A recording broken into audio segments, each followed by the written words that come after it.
Hello, everyone, and welcome back to the Perspective with KP podcast. I am so excited because number one, we are back to the video. Number two, I am in a new home. Number three, my office is actually set up. And number four, I'm brunette. So I have a lot of things that I'm excited about right now with this video. And also, the fifth thing, I'm excited because it's back to school season. And September is probably one of my favorite months of the year, arguably, because I love this back to school era. Even though I'm not in school, I just feel like it's an energy. You know, Target puts out the back to school stuff and you start thinking about getting a new journal and getting new like ink pens and organizing your life and restarting a new chapter. And it's just like a really exciting back to my business era, like back to the grind, back to choosing myself, back to focus, whatever it is. It's just like a community. I don't know. It's just like everyone is on the same page of like, we're restarting something. And I think that's really exciting. My mom is also a teacher, so I feel like that energy has always been really prominent growing up of this time of year is a reset time of year. And I think it's just great energy and it really excites me. So I want to get you tapped into that energy too. If you're not feeling it right now, I hope by the end of this episode, you are feeling inspired to recharge and restart something that you've been working towards or tap back into a goal or just refresh your self-care. But we're talking about the things that I learned in college because a lot of you are college students and I went to college for literally 5 minutes, but it taught me so much and I'm really excited to share these lessons with you that I learned outside of the classroom in college. So let's dive in. Welcome to Perspective with Kaylee Phillips, the safe space to get deep, break through, and find alignment. Here we prioritize wholehearted self-love, passion-driven careers, and living your absolute best life. You're here for a reason, so jump into the good energy, put your rose-colored glasses on, and tune in for massive impact and growth. I'm your host, KP, ready to release perfect and welcome perspective. If you're watching on YouTube right now, Mason in the background has me like obsessed. He is so cute. He is sleeping super close by and he just will not leave my side no matter what. I give him toys, I give him whatever he wants, but he just stays right here. He doesn't go downstairs. He's so perfect. He's literally the most perfect Velcro doodle in the world. So today we're talking about things college taught me outside of the classroom. I genuinely believe that college is so important, yes, for your education, but more so for the lessons you learn about life. And I don't believe everyone has to go to college. I mean, obviously I dropped out, so I don't believe it's an essential. I think it's a very conscious choice that you should consider strongly. Just because high school ended doesn't mean you have to go to college, especially if you don't know what you want to do with your life. There's no reason to take out thousands of dollars in student loans when you don't even know why you're doing it. Aside from just fitting in with the social norms, I think that's absolutely absurd. And the fact that it's become so normalized for people who don't even have their frontal lobe developed, people who can't even legally drink, taking out that amount of student loans that they are going to be paying off for years and years to come, sometimes with no direction other than this is what people do at this age. It is mind-blowing when you really think about it. And I want to be maybe the one voice that you hear that says you don't have to do that, because your parents might tell you you have to, your friends might all be doing it, so you feel like you have to, but you don't. You don't have to do anything in this life. There's no rule book. There's no right and wrong of path of life. Like the only rights and wrongs are the moral questions of like kindness and sharing love with the world. But in terms of going to college, what time of your life you start a career, how much you have in your savings, all of these things, there's no rule book. There's absolutely no rule book. So I'm excited to talk about this. I feel like I might have some polarizing opinions here, but really the big thing is these are all lessons I learned outside of the classroom. I took some great classes, but nothing that I walked away with like, yes, this really made my life. This was worth the debt. I'm very grateful though that I didn't take out any student loans because I was on a scholarship for low-income families, and I really embraced that and took that as an empowering gift that I could do the most with, and I really embraced it and embraced that community that I was a part of.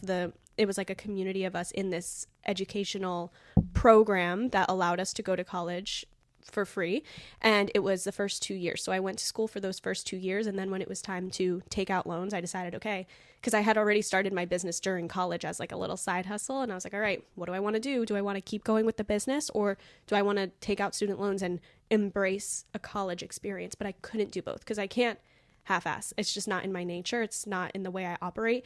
And that's kind of what was happening, because you can't give your all to two things. And college is the type of thing that if you're going to do it, you should do it right. You can't just cheat or use AI or whatever. We're going to talk more about this. But yeah, I decided to go fully into the business, and that's why we're here today. And sometimes I really think, what would have happened if I didn't? And it was a very difficult decision. It was so challenging. I think I talk about this in the first ever podcast episode of like my journey to getting here where I am now, but it was so difficult. Like in hindsight, it's like, wow, so empowering, so inspiring, doing brave things, making bold decisions, not caring what anyone else thinks. But in reality, I was so stressed about what everyone else would think of me. I was so nervous. I was so doubtful. It was a very scary decision to make. So yeah, in hindsight, it's like, wow, what an empowering story. But in the moment, I was like shaking in my boots. So I want to give you some validation there. If there's something you've been wanting to do and it's scaring you, what's scarier? The fear of the thing or the thought of being where you are and never seeing a change because you couldn't go for that thing, right? Like that's kind of how I made my decision, because it was like, okay, yeah, it's scary to make this bold decision where I don't know if it's going to work out in my favor, but it's even scarier to imagine the stagnancy of my life if I don't pursue my business, if I just take the safe route and stay in college and get a secure, I say secure lightly because nothing is like set in stone, but yeah, that was scarier to me, the thought of being bored and normal and stagnant and resentful and regretful and wondering what could have been of my life. That was way scarier to me than the risk of just going for it. So let's get into this episode, because I've just been rambling on here. So yeah, I love back to school season, and I went to college for, I guess, 3 semesters. There were 2 online and then 1 in person, and then I dropped out in the middle of that second year. So I guess I didn't really finish the whole 2 years, I don't think. But I took some summer classes, so I technically got the associates. Anywho, doesn't matter anyway. I've never been asked for it. I've never used it. I'm really excited to share some student adulting, early adulthood life lessons, because let's face it, I am not even 23 yet, so I still have so much to learn, but these are the lessons that I've learned so far, and I think my perspectives can be really, what's the word? Like introspective, but that's not the word I'm looking for. Fresh, I guess. I don't know. It's just like fresh to hear perspectives. Like I love to hear perspectives from children and like what they've learned so far in life and what they believe about the world. And I love to look back through old journals from middle school and see like, what were my beliefs about the world at this time? So yeah, I think it's really refreshing to learn from people at different stages of life, like talking to your grandparents about what they believe and what their lessons have been and what their perspectives are, and then talking with people just across all ages. So these are my perspectives as someone who's fresh out of that era of life. And yeah, here's my thoughts. So let's talk about a daily, typical day of my life in college, just to paint the picture for you of what I was going on about. So we were super blessed because the first year was on Zoom, and I was living at home. It wasn't even college. Like it barely felt like anything. But by the time I got there, like in person for that 1 semester that I lived on campus, we were really blessed because we got to live in this super, super cute townhouse, and it was not allowed for us to have roommates yet because of COVID still being very present. So we all got our own rooms in this cute townhouse. It was like 4 rooms. It was 4 rooms all on one floor, and then there was people above us and people below us. And it was all my friends, one person who I went to high school with, who I'm still friends with today, and then 2 other girls who were lovely. And we all just became really close, but we also all had our own bedrooms on that shared floor. So it was really nice. So that's what my living situation was like, to paint the picture. Some things that I never, ever did. I never got wasted in college. I never got drunk. I actually never drank at all in college. I might have taken 1 shot, but I don't even think I did that, honestly, to be so real with you. I don't think I did anything. So yeah, I didn't drink. I didn't go to a party. I didn't even go to the Halloween party. I did no partying, nothing like that. And I did not hang out with people I didn't want to. Or if I found myself in that situation where I'm surrounded by people I don't want to hang out with, I left. I was very, very cautious about surrounding myself with people that excited me and lit me up and made me feel good about myself. I found that college was full of a lot of people that made me feel not good about myself, and I just stayed away from them. I steered clear. I made sure that I was always surrounded by people that made me feel happy and excited about life. Things I did do though, to be totally honest with you, I skipped class quite a bit. The freedom that college gives you compared to living at home with parents, not even as if like your parents would be like, hey, why are you skipping school? But I think just like the thought of my parents seeing me skip school, like it's just like a different level of like accountability that now transforms into accountability to self that needs to be learned, you know, and you need to set your own boundaries. But also I was the type of person that's like, okay, if this class allows 5 absences, I'm using them, because that's like leaving money on the table. Leaving time is money for me at this time when I was hustling in my business, and I didn't want to go to class that felt like a waste of time. So if I felt like this class isn't going to give me anything valuable right now, or I already understand this topic, or they're uploading the topic anyway, I can just read it cozy in my bed later tonight, I don't feel like sitting through this 2-hour lecture, I would skip. I skipped quite a bit. So there's that confession for you. That's my naked truth for you. I did submit assignments late also. I did that. And I would ask for extensions a lot because I was not into it. I didn't enjoy college, like the school part of it. So that's something I did quite a bit. And like if I looked at all of my assignments and my homework and I saw that, okay, the final is worth 70% of my grade, the final project is worth 20% of my grade, this homework assignment is going to be worth what, 1%, I would not do it. Like, I'm not going to waste my time. And it's interesting because in high school, right, I was perfect straight A student. You would not catch me being late to a class at all. I was sitting early in class. I did every single assignment overboard. I would do extra assignments just to make sure I had everything in check. I would do the extra credit even though my average is already 100, just to get it up to 102, just because I was like, yes, overachiever. That's how I was in high school. But then something changed in college when I think starting my business really opened my mind to, oh, okay, I'm not defined by my grades. My worth is not defined by how hard I hustle. And I really started working smarter instead of harder. So sometimes working smarter meant, yeah, I'm not wasting 3 hours doing this homework assignment on something I already understand that's going to lower my grade 1%. And I'll just make up for it by doing really well on the final. And I would rather work on my business right now, or I would rather do anything else. Like, it's just not worth my time. So I did that a lot. I really like paid attention to what was worth my energy and what wasn't. I was very aware of putting my energy towards things that mattered. And I still stand by that. I mean, maybe if I was looking at my own kids skipping assignments, I would be like, you know, be more responsible, or what are you doing, or you should be working harder. But in my mind, it was really about value, not just checking things off of my list. Does that make sense? Something else I did was pull an all-nighter in the library. I loved that because I want to be clear. Like, I missed assignments. I chose not to do things, but it wasn't because I was like delinquent or like thoughtless or careless or didn't care about school. I understood everything I was learning. I had great grades, but I just didn't waste my energy. Like, I did amazing on all my finals. I submitted amazing essays. I got perfect grades on essays. I did wonderfully when it mattered, but I just also didn't burn myself out with silly assignments, if that makes any sense. I don't know. You either get it or you don't, and it's fine. It's just, that's just how it is.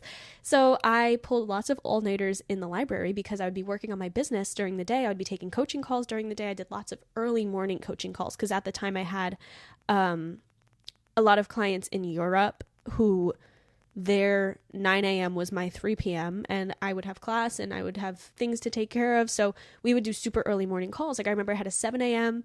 meeting with a wonderful client. She's amazing. We're still friends today. And yeah, it was just like a lot of early mornings. So I would work on my business in the morning. I would go to class in the afternoon. I would eat. I would do assignments. I would go shopping. And then at night, me and my roommates or housemates, I guess, we would go down to the library and we would stop at McDonald's because I did have my car on campus, and we would get coffee because that's the only coffee place that was open. And we would go to the library and just work on our assignments, work on our finals. And that was so fun to me. And it's something I still miss to this day. Like, I live very close to a college campus, and sometimes I'm like, oh, I just want to go and be a student, especially this time of year. Like, the Gilmore Girls fall era is like romanticized studying, romanticized learning. And sometimes I just want to say, like, I'm going to devote myself to learning about, I don't know, like human anatomy, and like go on YouTube and watch some stuff and just learn for myself and take notes and give myself little quizzes, just literally for fun, just to enhance my brain.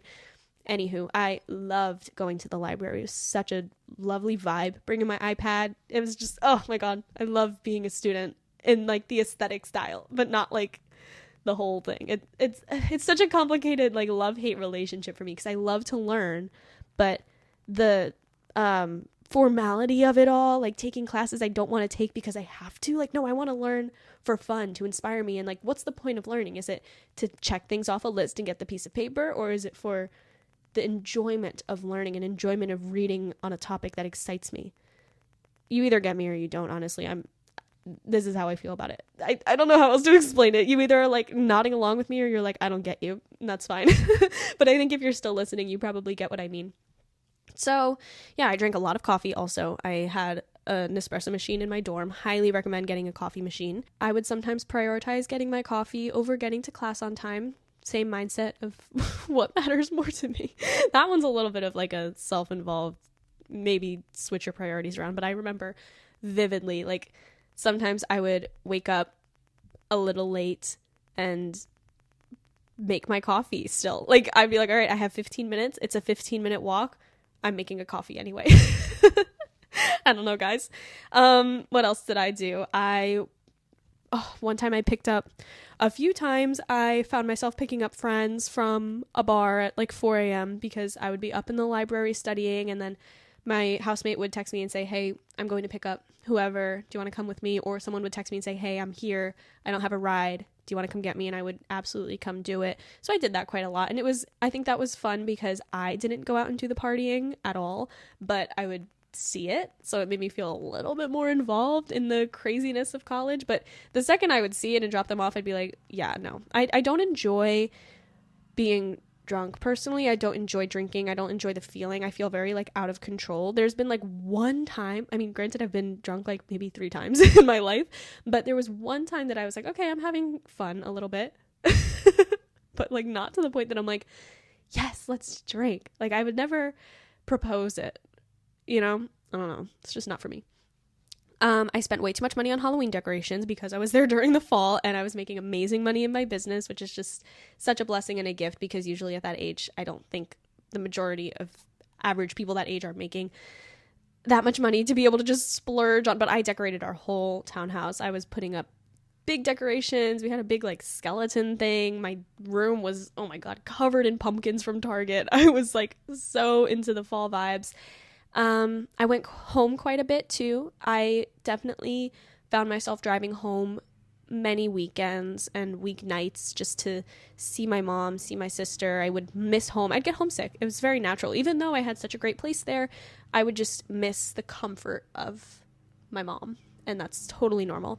And something else I did a lot was cry. Just because, even though it sounds like I was doing amazing, I would just cry a lot because there's a lot of uncertainty in that time of your life. Like, what am I doing with my life? What's the end picture? Am I going to be successful? I think it's just a time with a lot of questioning, changing your career goals. I mean, I changed my major 3 times. I was there 3 semesters and I changed my major 3 times. I started out in psychology and then I switched to business and I switched to communication. So I got a little bit of a well-rounded experience before leaving. I, touched all the bases that I needed and I use all of the things that I learned to this day. So I definitely cried a lot. I cried about my future. I cried about nothing, just to cry. I cried because I missed my people. I missed my old life. I cried about body issues. I cried about friends and a lot. I just cried a lot, and that's normal. So if you find yourself crying a lot, it's okay. It's totally normal. This is a crazy time of your life where you had a consistent routine for years in high school of wake up, get on the bus, go to school, get on the bus, go home, eat, homework, do your extracurricular if you had one, especially if you had a sport like dance or something where it's every day. That's what my life was. Go to sleep at night, do the same thing again. It was consistent. It was reliable. It was understood. There was no question of what am I doing, and you weren't thinking about your future and like that type of thing to that extent, to that like intense degree. So it's a big change to all of a sudden be like, okay, goodbye to that life, hello to independence, and figure out your life right now. It's a lot, so it's normal to cry a lot. I had a lot of emotions at that time. So anyway, that's kind of the overview of my life and things that I did, and now I have some lessons for you based on what I learned during that time. And I hope you can take away something inspiring and motivating from this. So my first one for you, Your high school self has left the building. I was kind of just saying this. Emotionally, physically, energetically, she's gone. And that's okay. It's more than okay. I have noticed in myself, in my sibling, and in my friends' siblings, and everyone going through this phase, body issues and feeling insecure and comparing yourself to how you looked in high school. And, you know, everyone talks about the freshman 15. The freshman 15 is not something to be scared of at all, or whatever age you are. It's just not something to be scared of. I've heard so many people say that sentence, I'm scared of getting the freshman 15. It's okay. It's actually more than okay. It's normal. It's actually healthy because you're in a new routine and you're in a new age bracket. It's life changes. You're not going to be that size forever. And I said this in a TikTok that I made about this topic too. If you're in your 20s comparing yourself to your 16-year-old self and feeling insecure, that is the same thing as a 12-year-old going through puberty, seeing their body change and comparing themselves to their 8-year-old self and saying, wow, I really let myself go. You were 8 years old. You were 8. That is crazy. But the difference between 16 and 20 is the same thing as the difference between 8 and 12. It's a 4-year difference. And this is a big time of change. Just as going through puberty at 12 is a big change where you're seeing yourself drastically change, it's the same thing when you hit your 20s. Your body's going to change because you're entering adulthood. And that's normal. But you can't look at your teenager self who was probably moving their body a lot. For me, it was dance, if you had any type of sport, and had a very different metabolism. You had a lot more energy too. You're just changing, and that's okay. Your high school self has left the building. Stop trying to prolong your childhood and embrace adulthood, because it can be a beautiful thing, but you're missing it because you're putting so much energy towards comparing yourself to who you used to be and hating on yourself. And that's not worth your energy, because then you know what, you're going to turn 30 and you're going to be comparing yourself to how you looked in your 20s, and you're going to turn 40, you're going to be comparing yourself, you're just going to keep doing it over and over and over again. It's not worth your energy. Just embrace who you are now. If you don't feel confident, then do something to make you feel confident. Get a new wardrobe, do your makeup differently, dye your hair, do anything, start a new movement routine. Like for me, leaving dance was really difficult, and I tried dance team, but I didn't enjoy it at all because it felt so different. It felt like I was trying to make puzzle pieces fit where they really didn't. I enjoyed dance as a kid in the competitive world, and dance team is just such a different thing, and I felt like I was trying to force it. And I was like, you know what, no, I'm not doing that. And now I've found such a love for yoga, and I'm doing the yoga teacher training actually starting next week. I'm doing the full YTT program and getting my certification. I'm so excited about it. I've been kind of talking about it here and there. I haven't really done like a full announcement of it, but it is something I'm so excited about, to embrace the education thing I was telling you guys about, because we have a lot to read and assignments, and there's a test at the end. So I'm excited to step into that this fall season and embrace my, student energy. And I'm really excited to dive into learning about the body and tapping into that, because I feel like I've mastered, in the world of alignment, there's 4 elements: the mind, body, spirit, and energy. And I feel like I've really mastered the mind, spirit, and energy, but the body is just something that I've been missing. And I'm excited to be able to embrace that and learn about that more. Yeah, I'm 22 and I've been kind of searching for what my new sense of movement is since leaving high school at 18. So it took, 4 years? Yeah. And that's okay. 19, 20, 20. Yeah, that's okay. It's more than okay, because life is not about the end goal. It's not about the end result of, okay, I figured it out. It's about the journey. And that applies to with deciding your life career and deciding where you're going to end up. It's not about the end, because you're really not going to end up anywhere. Even when you get there, there's going to be a next step. So it's really about the journey of figuring it all out and figuring out who you are in the process. That's the part that matters. And you're missing it because you're stressing so much about the end. We talk about that a lot on here, but it's really relevant here when we're thinking about deciding your career and picking your major and all that crazy stuff. So yeah, your high school self has left the building, and it's so important to embrace this new era for yourself. Now, my next one, everyone is not your friend, and that is okay. It's more than okay. I would rather have a small, intimate circle of people I can trust, people I feel comfortable with, and people that light me up, than have a big circle just to have a big circle, because it's quality over quantity. And I would rather hang out with my 2 main people in my life forever, because I trust them and I love them and they know me, and that's our comfort space, and that is it's such a lovely bond that we have, rather than having hundreds and dozens of friends just to have lots of friends. I feel like in high school it was really about popularity and social status and having lots of friends. And then as you get older, it's like, no, it's really not about that. It's really about having that one or two friends that get you and that you trust and that you can connect with. So everyone doesn't have to be your friend, and allow yourself to embrace your small circle and feel grateful for your small circle.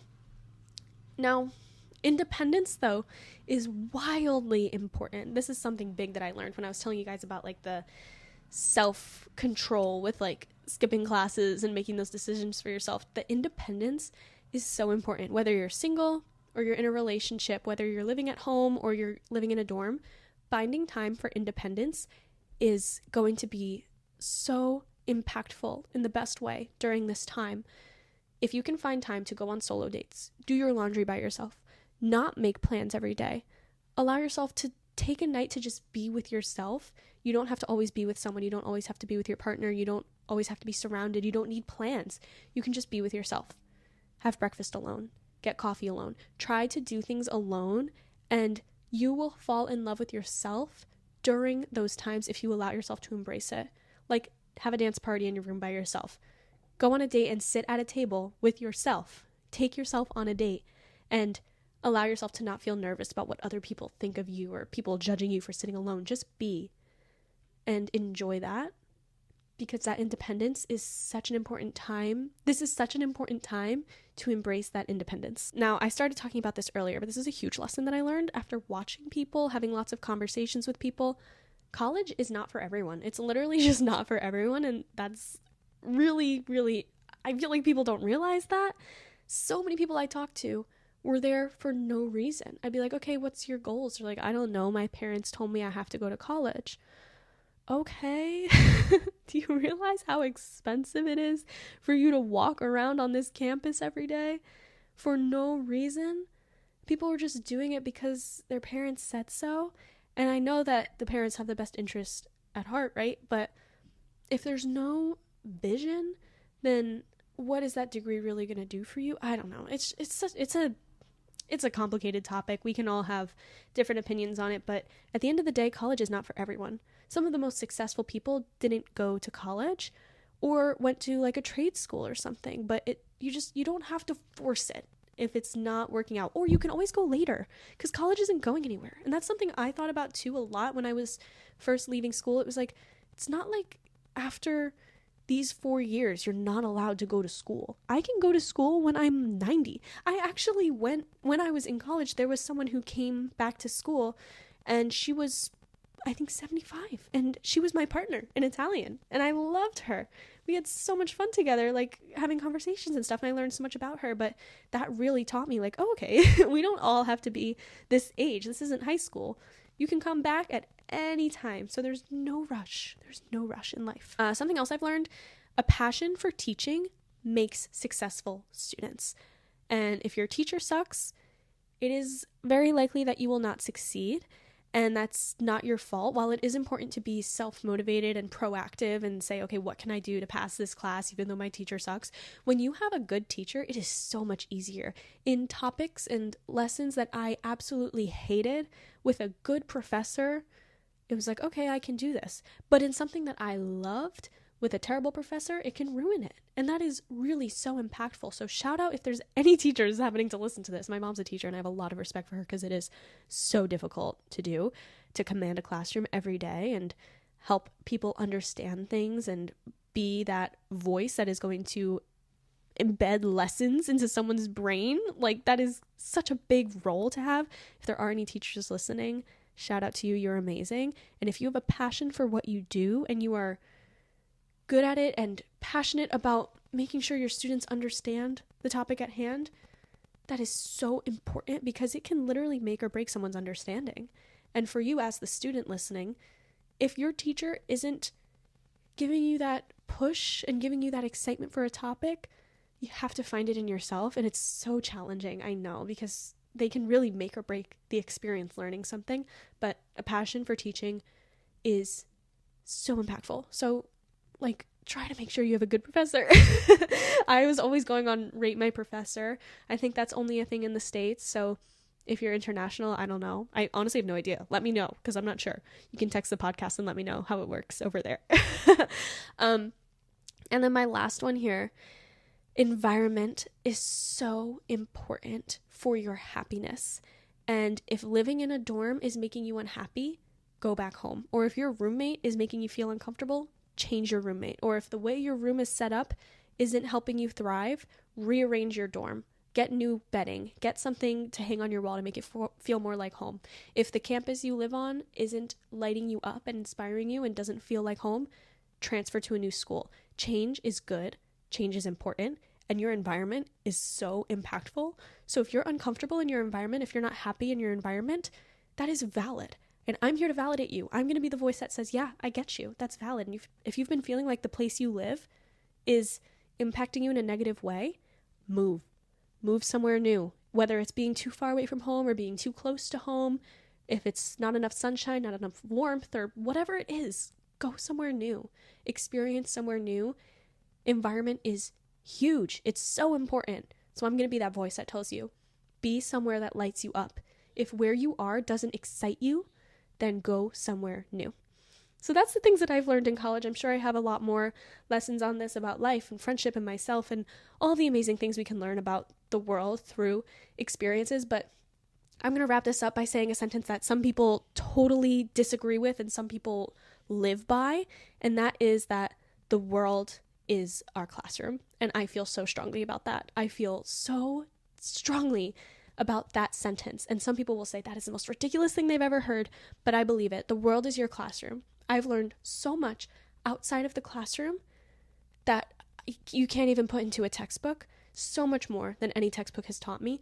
And one of those lessons is that it's so important to embrace education and keep learning new things, because if we don't learn new things, whether that's in a classroom or on your own or whatever, if you're not learning, you're not growing. It's so important to learn and embrace new education and embrace new ideas and read. I love reading and just like do all of those things. It's so important. But the world is your classroom, and the relationships you have, the people you meet, the places you go, the things you hear, you learn new things every single day. So I want to challenge you to write down all the new things that you learn, maybe for the next week. Try to write down one thing you learned every day. That is such a great reflection practice. So important to do. If you want to dive into that, actually, I think you should dive into that challenge. I have a 30-day gratitude and reflection journal that you can download. I'll link it in the description. It's literally $5, and it's a cute little calendar. You can use it to embrace your new school year. You can use it every month. It's just a monthly calendar, so it's not like September. It's just like this month, 30-day tracker, and it is so great. It has a bonus week too. It's actually a 5-week thing. Yes, because I put a bonus week in there. Oh my goodness, you should go download it. It's $5. It'll be such a great way to kickstart this era for you, whether it's going back to school or just refreshing, finding that refresh of self-care and self-love practices and embracing learning something new every day. It's an amazing daily tracker with daily gratitude, daily reflections, and micro habits. It's wonderful. You should definitely go download it. I'll link it below. Thank you so much for tuning into this episode today. And if you're watching on YouTube, thank you so much for watching. I am so grateful for every single person here. You guys light me up so much. You bring me so much joy, and I genuinely enjoy these episodes so much. So thank you so much for being here. Make sure you comment, or if you're on YouTube, make sure you comment what your favorite part was, what your favorite lesson was, or some of the lessons that you've learned in your experience so far with the world being your teacher in your classroom. Tell me some of the things that you've learned. And if you're here on the podcast, send a text to the podcast or leave a review. Your reviews mean the world to me, and reviews help push the podcast out to more people so that we can keep making an impact bigger and better. Lastly, don't forget to try out the Good Mind app. I have linked my code in the description. So if you tap that link, it'll take you right to starting your year subscription of Good Mind. It is wonderful. I am absolutely in love with this app, and I am a creator with the app, so I have a whole collection of affirmation sessions that you can listen to. Specifically, right now there are 4 on there, and I'm adding more this month. So right now there's embrace your feminine energy, tap into your masculine energy. Those are both separate. The feminine is for finding that creative energy, and the masculine is finding that self-control and that embracing a little bit of the hustle. So it's a great balance for this back to school era. And there's also bouncing back after a breakup. A lot of people have been going through breakups recently, so I thought that was such a good one to put in there. And also the power to quit vaping. And this can also apply to just taking control, quitting a habit that's been toxic for you, and embracing a future of positivity and positive habits. So those 4 are in there, and I'm adding more I'm adding more all the time, so it's just going to keep growing and growing. I am in love with this app. I speak out these affirmations to you so you can listen to them in affirmation sessions. You can do it while you do your 30-day gratitude journal. It is just wonderful. I'm obsessed with it, and it's only $23, so it's really awesome for the whole year to have access to that and the other creators in there and all of the Good Mind affirmation sessions. It's just such a wonderful thing to have if you've been looking for an affordable way to tap into your alignment journey and gain some fresh perspective in the world around you and do those affirmations to change your life. I always tell you guys, affirmations and the way you talk to yourself changes your life. If you've been looking for an affordable way to tap into that, go try out the Good Mind app using the link in the description. I love you all. Thank you so much for tuning in today, and I'll see you next time.